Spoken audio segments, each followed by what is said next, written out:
Ladies and gentlemen, welcome back to another YouTube video. Today on the channel we have my second flight on the Twin. If you haven't already checked out my first flight, make sure you go do so. So today in this video, as you can see, in the Twin, taken off runway 19, and we have my first asymmetric lesson. So in this lesson we're getting used to what it feels like to have one engine shut down, some of the drills that you have to do after the engine fails, some things you've got to do in case there's a fire or just an engine failure, getting used to what that feels like and also how to recover from it. As you can see, taken off runway 19 out of Oxford as usual. Don't know if you can see there, but a bit of a windy day, had the wings rocking on takeoff, but should be all good.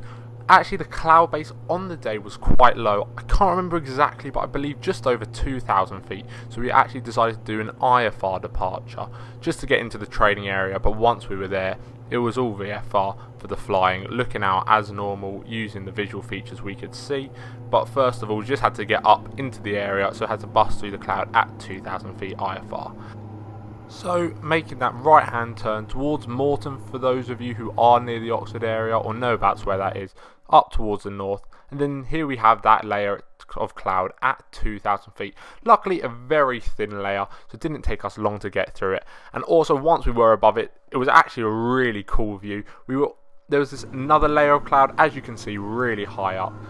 So we were stuck between those two layers of cloud the whole time, and then we had that blanket almost covering the whole sky. Looked really cool, but yeah, no problem for us. We could still see the ground, and for some practicing some engine failures during the air, it was nothing too bad. We were in and out a bit here, so we did decide to climb a little bit higher just to make sure we were clear of any cloud, just so when we did our general handling, when we did those engine failures, when we practiced bringing that power back, we were just out of the cloud the whole time, which made it possible for us to look out to spot any other aircraft, although if I remember correctly it was quite a quiet day on the time. So once we were levelled out and we were all configured and stuff, it was time to do some engine failures. So here you can see, to start off, as it was my first lesson doing engine failures, it was firstly about seeing what happens when we start to pull that, when that power comes back originally. We see that the aircraft starts to roll a bit, as well as a lot of yaw, and our first steps, something I had to learn, was how to counteract that, applying the opposite rudder, meaning if my left engine failed, I have to put a bootload of right rudder, and also the wings would tend to dip into that dead engine, so we need to roll a bit just to keep the aircraft straight and level and control the aircraft. So at first, that's what my instructor was doing, cutting that power, and it was my job to tell which engine had failed from the symptoms and recover and keep control. We did that a few times and I really got used to it, and once it was almost a natural instinct for me, it was time to practice what would happen after that engine failure. All about securing that dead engine, keeping that live engine nice and healthy so we can fly back, making the mayday call of course, and all these steps that you have to take to assure that the aircraft is all configured and safe to fly with one engine and even possibly restart that engine. And for those of you who haven't actually ever flown a Twin before or done engine shutdowns, I've always heard people say that it's really hard on your legs and you know it's really difficult, but I thought, how hard can it be, right? But let me tell you this, they were not exaggerating. You have to put so much force on that rudder, it really kills your leg. Here you can see us doing some engine failures in the turn, checking out the symptoms, as you could imagine, depending on if the outside engine or inside engine of the turn fails, it could affect things slightly differently.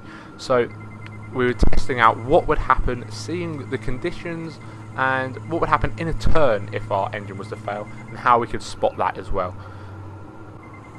Or as well as that, once we did pull the power back on one of the engines, my instructor basically just let me fly around a bit. Let me get used to what it was like flying with one engine. You know, it is slightly different to flying with two, obviously.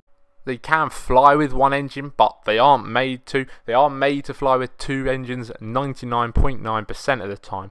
But this is all for that 0.0001% or whatever the time that it does fail, then you've got to be prepared for it as a commercial pilot especially. You can see that, got the power back, and now you might be thinking, why is the power at 13%? Why wouldn't you cut it idle? Well, we aren't actually allowed to shut down the engines during flight for safety reasons while we're training. However, if you were to, the prop would become feathered, basically meaning the propellers would go straight on with the wind, and this would reduce the amount of drag. So to simulate that prop being feathered, which would basically mean there's roughly zero drag, we would put a 13% power rather than zero, which would basically work out so that there's zero drag, which is the equivalent of if we shut down the engine master during the drills, which is obviously one of the things we have to do if there was to be an engine failure. Now what we did was we decided to fly back majority of the time on one engine. This will let me understand that in my commercial pilot's license for my exam, that if there was to be an engine failure and the examiner made me fly all the way back into Oxford on one engine, could I do this? And to be fair, it wasn't too difficult. Now, once we got closer and closer, we did decide just to do a normal flapless landing, as in the next lesson you will see we do some normal landings.